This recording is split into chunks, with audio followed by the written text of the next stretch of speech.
नमस्कार दोस्तों, कैसे हैं आप लोग। इस केस को शुरू करने से पहले मैं आप सभी लोगों से रिक्वेस्ट करना चाहूँगा कि इस वीडियो को ज़्यादा से ज़्यादा शेयर करें, क्योंकि इस केस डॉक्यूमेंट्री के एंड में एक ऐसी सीख और मैसेज है जो बेहद ज़रूरी है उन बच्चियों के लिए, उन लड़कियों के लिए जो स्कूल में हैं, अभी कॉलेज में हैं। 25 जुलाई 2024 नवी मुंबई का उरण तालुका। 25 जुलाई की रात को सुरेंद्र कुमार अपनी 20 साल की बेटी की गुमशुदगी की रिपोर्ट लिखाने पुरन पुलिस स्टेशन पहुंचते हैं। उन्होंने पुलिस को बताया कि उनकी बेटी यशश्री बेलापुर में एक कंपनी में डेटा एनालिस्ट का काम करती है और 25 जुलाई को भी वो हर दिन की तरह अपनी ऑफिस के लिए निकली थी और उस दिन हाफ डे लेके वो ऑफिस से बाहर निकली थी क्योंकि उसे कुछ दोस्तों को मिलना था और उसने ये चीज हमें भी बताई थी, लेकिन देर शाम तक वो घर नहीं पहुंची।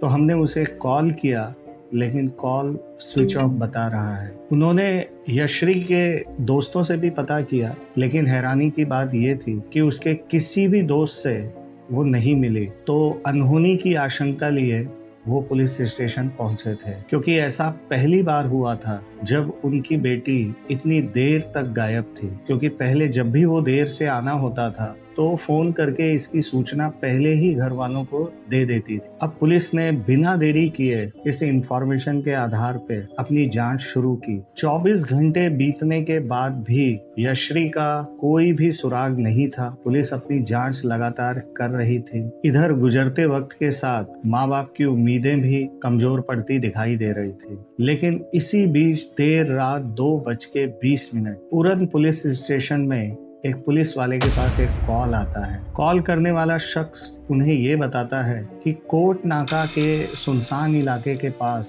पेट्रोल पंप के पास एक लड़की की लाश उन्हें दिखाई दी है, जिसे कुत्ते नोच के खा रहे हैं। और बिना देरी किए पुलिस उस जगह पे पहुंच जाती है तो वहां देखती है कि चारों तरफ कूड़े का ढेर पड़ा हुआ है और वहीं उस ढेर के भीतर एक लड़की की लाश पड़ी है। और लाश की कंडीशन इतनी खराब थी और देखने से लग रहा था कि उसके ऊपर चाकुओं के कई वार किए हैं और उसके चेहरे को भी बुरी तरीके से कुचला गया है और शिनाख्त करना बिल्कुल भी नामुमकिन था। आगे के प्रोसीजर के लिए पुलिस उस डेड बॉडी को तुरंत पोस्टमार्टम के लिए भिजवा देती है। और पुलिस के सामने ऐसी हाई पॉसिबिलिटी थी, उन्हें लग रहा था कि शायद ये बॉडी यशश्री की है। तो पुलिस यश्री के माँ बाप को कॉल करती है और हॉस्पिटल आने के लिए बोलती है कि बॉडी की शिनाख्त एक बार कर लो। दुनिया में ऐसा कोई माँ बाप नहीं है जो चाहता हो कि उन्हें ऐसा दिन देखना पड़े कि अपने ही बच्चे के लिए उन्हें किसी बॉडी की शिनाख्त करने की जरूरत पड़े। और दिल के किसी कोने में एक आस लिए कि ये हमारी बच्ची ना हो, वो लोग हॉस्पिटल पहुंचते हैं। लेकिन जिस अनहोनी का उन्हें डर था वो ना चाहते हुए भी सच हो। वो बॉडी यश्री की थी। फटे हुए कपड़े और शरीर पे जो एसेसरीज थी उससे यश्री के माँ बाप ने उसे पहचान लिया। 25 जुलाई को जिस बेटी को घर से बाहर जाते हुए उन्होंने देखा था, आज वो बेसुध स्ट्रेचर पे पड़ी हुई थी। ऐसे केसेस में माँ बाप के लिए बच्चे का खोना ही दर्दनाक नहीं होता, बल्कि ये ख्याल भी बहुत सताता है कि अंतिम समय में उसके बच्चे को कितनी यातनाएं सहनी पड़ी। इस केस में पोस्टमार्टम रिपोर्ट भी आई और ये रिपोर्ट भी माँ बाप को जिंदगी भर का सदमा दे गई, क्योंकि यश्री के पूरे शरीर में चाकुओं के कई घाव के निशान थे और उसके प्राइवेट पार्ट पर भी बहुत सारे वार किए गए थे। और जब कातिल का इतने से भी मन नहीं भरा तो उसने एक बड़ा पत्थर लेके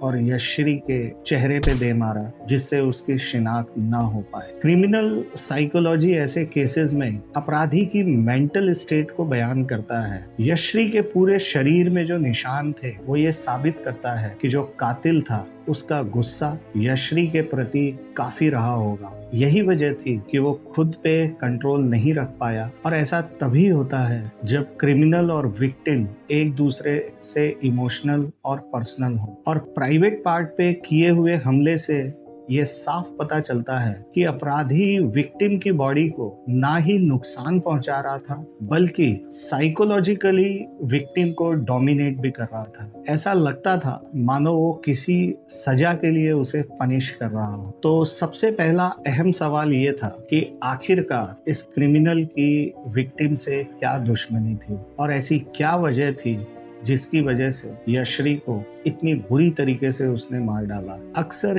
किसी भी अपराध के पीछे पास्ट इंसिडेंट का रोल जरूर होता है। इसीलिए पुलिस ने यशरी के माँ बाप से पूछताछ शुरू की कि क्या उनकी किसी से दुश्मनी या अनबन रही हो। तो उन्होंने बताया कि हाल फिलहाल ऐसा कुछ नहीं हुआ था, लेकिन आज से 5 साल पहले एक बहुत बड़ी घटना घटी थी, जिसके बारे में यशरी के माँ बाप ने पुलिस को बताना शुरू किया। और ये बात ये थी कि 2019 में उन्हीं के इलाके में एक लड़का जो कि पेशे से बस कंडक्टर था, यशरी के स्कूल या कोचिंग या घर से बाहर निकलने पर उसका पीछा किया करता था और उसे वो परेशान किया करता था। एक दिन सुरेंद्र कुमार ने उसी लड़के को अपनी बेटी से बात करते हुए देखा। उस समय उनकी बेटी नाबालिग थी और वो जो शख्स था, वो जो लड़का था, वो 23 साल का था और उस लड़के का नाम था दाऊद शेख। आगे चल के यशरी के पिता की कंप्लेंट पे पुलिस ने उसको पॉस्को एक्ट के तहत जेल भेज दिया था। सरकार ने उसको कड़ी से कड़ी कार्रवाई करके जल्द से जल्द उसको पकड़ना जरूरी है। 2019 के उसके ऊपर मैंने पॉस्को रजिस्टर किया था। अब दूसरी तरफ पुलिस ने दाऊद शेख का पूरा कच्चा चिट्ठा निकालना शुरू किया और एक तरफ यशरी के मोबाइल का लोकेशन, लास्ट लोकेशन, उसकी किससे किससे बात हुई, वो सारी जांच शुरू हुई और उन्हीं इलाकों के जो सीसीटीवी कैमरास हैं उनको खंगालना शुरू किया। कोर्ट की इंफॉर्मेशन के मुताबिक दाऊद 1.5 महीने के बाद ही बेल पे बाहर आ गया था, लेकिन इस बारे में यशरी के माता पिता को कोई भी जानकारी नहीं और ना ही इन पिछले 5 सालों में दाऊद को उन लोगों ने देखा था। और उधर मुंबई पुलिस दूसरी तरफ उरन इलाके के जितने भी सीसीटीवी कैमरे हैं उनको खंगाल रही। शुरू के कई घंटों में कई फुटेज को खंगालने के बाद पुलिस के हाथ एक ऐसी फुटेज लगी जिसमें 25 जुलाई दोपहर को लगभग 2 बजे यशरी हाथ में अम्ब्रेला लिए किसी से मोबाइल पे बात करती हुई सड़क पे जा रही है। लेकिन मात्र 8 मिनट के बाद उसी फुटेज में एक और शख्स दिखाई देता है। ये शख्स कोई और नहीं, दाऊद शेख। इतने सालों के बीत जाने के बाद भी दाऊद शेख का यशरी से क्या कनेक्शन था, ये जानने के लिए पुलिस ने यशरी के दोस्तों से पूछताछ करनी शुरू। तो उसकी एक दोस्त ने बताया कि इस घटना के ठीक एक दिन पहले यानी 24 जुलाई को उस दोस्त के यहाँ एक कॉल आया था और उसने बताया था कि वो एक लड़के से मिलने जा रही है। उसने ये भी बताया था कि वो मिलना नहीं चाहती और उसे काफी डर भी लग रहा है, लेकिन कुछ ऐसी मजबूरियां हैं जिसके चलते उसे जाना पड़ेगा। तो उस दोस्त ने उसको मना किया और उसको ये भी बोला कि अगर हो सके तो मैं भी साथ में चलती हूँ, लेकिन यशरी ने उसको मना कर दिया। अनफॉर्चुनेटली यशस्वी की इस दोस्त को ना ही उस लड़के का नाम पता था, ना ही वो मिलने की जगह और ना ही वो मजबूरी की वजह पता थी जिसकी वजह से यशरी उस लड़के से मिलने के लिए गई। इन सभी सवालों को खोजने के लिए पुलिस ने यशरी के मोबाइल की डिटेल्स खंगालनी शुरू। अब यहाँ से इस केस की नई परतें खुलनी शुरू हुई। न सिर्फ इस केस का सच सामने आने वाला था, बल्कि यशरी का झूठ भी सामने आने वाला था। यशरी का जब मोबाइल खंगाला गया तो पुलिस के सामने 2 नंबर, उसमें से एक नंबर था दाऊद का। ये वही दाऊद था जिसको 5 साल पहले यशरी का पीछा करने, छेड़छाड़ के आरोप में पॉस्को के तहत जेल जाना पड़ा था। और जो दूसरा नंबर था वो किसी मोहसिन नाम के लड़के का था। पुलिस ने बिना देरी किए मोहसिन को उसके घर से उठाया और पूछताछ शुरू की। मोहसिन ने अपनी पूछताछ में ये बताया कि जब भी दाऊद और यशरी की लड़ाई होती थी तो यशरी दाऊद का फोन ब्लॉक कर देती थी, उसकी कॉल ब्लॉक कर देती थी। तो दाऊद मोहसिन के फोन से ही यशरी को फोन किया करता था। जांच में जितने भी कई और चीजें थी वो सारी इंफॉर्मेशन मोहसिन ने पुलिस के सामने बताई। मोहसिन और दाऊद के नंबर मिलने की वजह से पुलिस को शुरुआती जांच में यही लग रहा था कि ये कोई लव ट्रायंगल का मामला है, लेकिन अब पुलिस के सामने बिल्कुल साफ हो गया था कि ये लव ट्रायंगल का मामला नहीं। अब पुलिस के सामने जो प्राइम सस्पेक्ट था वो दाऊद शेख था। पुलिस ने दाऊद शेख को पकड़ने के लिए 8 टीमें बनाई। पुलिस के अनुसार Dawood by train Uran CBD Belapur station पहुंचा और फिर वहीं से बाई ट्रेन वो पनवेल निकल गया। पनवेल से ही उसने अपने दोस्त से कुछ पैसे की डिमांड की और ऑनलाइन पैसे भेजने की बात कही। ऑनलाइन पैसे मिलने के बाद वो एटीएम गया, एटीएम से उसने पैसे निकाले और बाई ट्रेन वो कर्नाटका पहुंच गया। कर्नाटका के गुलबर्गा में उसकी दादी रहती। कुछ दिन वो अपनी दादी के साथ गांव में ही रहा और फिर उसको ये चिंता सताने लगी कि कभी ना कभी पुलिस उसका पीछा करते हुए उस तक पहुंच सकती है। तो उसने अपना मोबाइल स्विच ऑफ करके दादी के पास ही छोड़ दिया और वहां से पैदल ही निकल गया। लेकिन पुलिस के सामने समस्या ये थी कि कोई भी उसकी अब लाइव लोकेशन नहीं थी। तो पुलिस ने अपने मुखबिरों का जाल फैलाया। कुछ ही देर में पुलिस को सफलता हाथ लगी और पुलिस ने जब ट्रैक डाउन किया तो पता चला कि दाऊद गांव के पास ही जो पहाड़ियां हैं उसी में कहीं पे छुपा हुआ है। फाइनली 30 जुलाई 2024 अर्ली मॉर्निंग 5 बजे पुलिस दाऊद को गिरफ्तार कर लेती है। अब दाऊद ने जो पुलिस के सामने खुलासे किए वो काफी चौंकाने वाले थे। इन्वेस्टिगेशन जो हुआ है उसके आधार पर मैं ये कह पाऊंगा कि वो दोनों एक जगह मिलना चाहते थे और उसमें फिर कुछ बातचीत हुई और उसके बाद ये घटना घटी है। अब तक इन्वेस्टिगेशन सामने आया है। हमने जो पीएम करने जो डॉक्टर हैं उनसे भी हमने बातचीत की है आयो ने। तो जो मेन कॉज ऑफ डेथ है वो है स्टैबिंग। और जो चेहरे की बात आप कर रहे हैं, हमें शंका है कि वो हो सकता है कि जंगली जो प्राणी होते हैं, जो वो कुत्ते वगैरह होते हैं, तो होने की संभावना है। वो पीएम रिपोर्ट आने के बाद आज वो क्लियर हो पाए। 2019 में 1.5 महीने के बाद जब दाऊद को बेल मिली, बेल पे आने के बाद उसका एक मेजर एक्सीडेंट हो गया था जिससे उसको 45 दिन तक बेड रेस्ट पे रहना पड़ा और फिर इसी के बाद ठीक होने के बाद वो कर्नाटका लौट गया। पुलिस को उसने ये भी बताया यशरी और वो एक दूसरे को काफी पहले से जानते थे, इसीलिए बेल पे आने के बाद से ही उनकी दोबारा बातचीत शुरू हो चुकी थी। और जब पुलिस ने यशरी और दाऊद की कॉल डिटेल खंगाली तो उसकी बात सच साबित हुई। यशरी दाऊद को घंटों फोन किया करती थी, दाऊद से घंटों बात किया करती थी। यही नहीं, दाऊद के नाम का उसने टैटू अपनी चेस्ट पे बनवा रखा था जो कि यशरी के बॉडी पे भी देखा गया था। दाऊद ने पुलिस को यह भी बताया कि वो यशरी को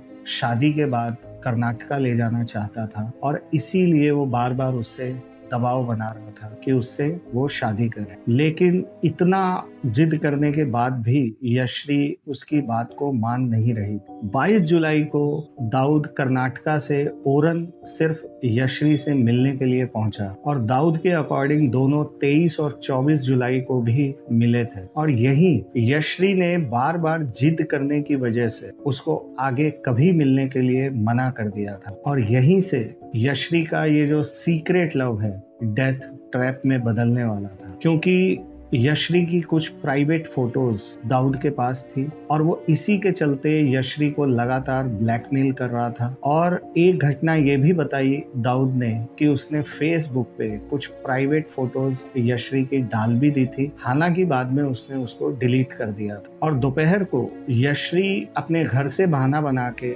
दाऊद से मिलने के लिए जूही नगर रेलवे स्टेशन पहुंची और उसे अंदाजा बिल्कुल नहीं था कि आज जो कदम इस घर से निकल रहे हैं वो वापस कभी उस घर को नहीं लौटेंगे। एज यूजुअल बातों के दौरान शादी को लेकर फिर से बहस शुरू हो गई और दाऊद ने चाकुओं से यशरी पे हमला कर दिया जो कि वो अपने साथ पहले से लेके आया था, क्योंकि उसका इरादा पहले से था, उसकी प्लानिंग पहले से थी। उसकी आंखों में खून इस कदर सवार था कि यशरी के मरने के बाद भी उसने उसके प्राइवेट पार्ट को जख्मी किया और इतने पे भी उसका मन नहीं भरा तो उसने बड़ा सा पत्थर लेके और यश्री का सिर कुचल दिया और वहां से भाग गया। उसके बाद रायगढ़ डिस्ट्रिक्ट कोर्ट ने उसको 7 दिन की पुलिस हिरासत में भेज दिया। इस पूरी केस की रिसर्च के दौरान कुछ जरूरी पॉइंट्स निकल के सामने आए।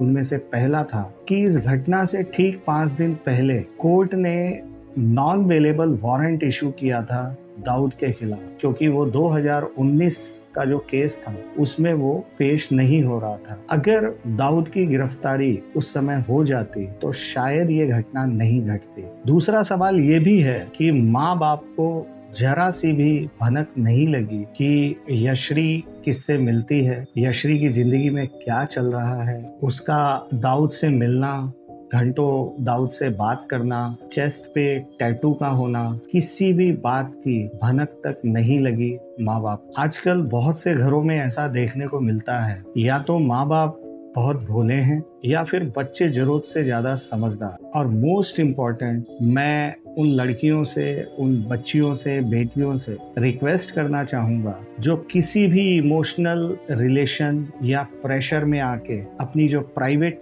फोटोज हैं वो शेयर कर देती हैं। प्लीज मेरी रिक्वेस्ट है, ऐसा ना करें। और अगर कोई भी प्रेशर है और कोई भी ऐसी स्थिति आती है जिसमें आप उधेड़-बुन में हैं, डरे हुए हैं, तो प्लीज अपने माँ बाप को इसकी इंफॉर्मेशन दें, डरे नहीं। और या फिर अपने किसी गार्जियन को या फिर किसी अपने ऐसे दोस्त को जो आपकी हेल्प कर सके उसको बताइए। अगर किसी भी रिलेशन में कोई आपसे अगर जिद करता है किसी भी बात के लिए, तो याद रखिए कि जिसे आपसे सच में प्यार होगा वो ऐसा नहीं करेगा, और जो ऐसा करने को कहेगा उसे आपसे कभी प्यार था ही नहीं। तो ये था आज का केस, एक सबक छोड़ के जाता है। तो दोस्तों, अगर चैनल को सब्सक्राइब नहीं किया तो प्लीज सब्सक्राइब कर लीजिए, जिससे मेरी आने वाली वीडियोस आपको मिलती रहे। और अपना ध्यान रखें, सतर्क रहें। नमस्कार।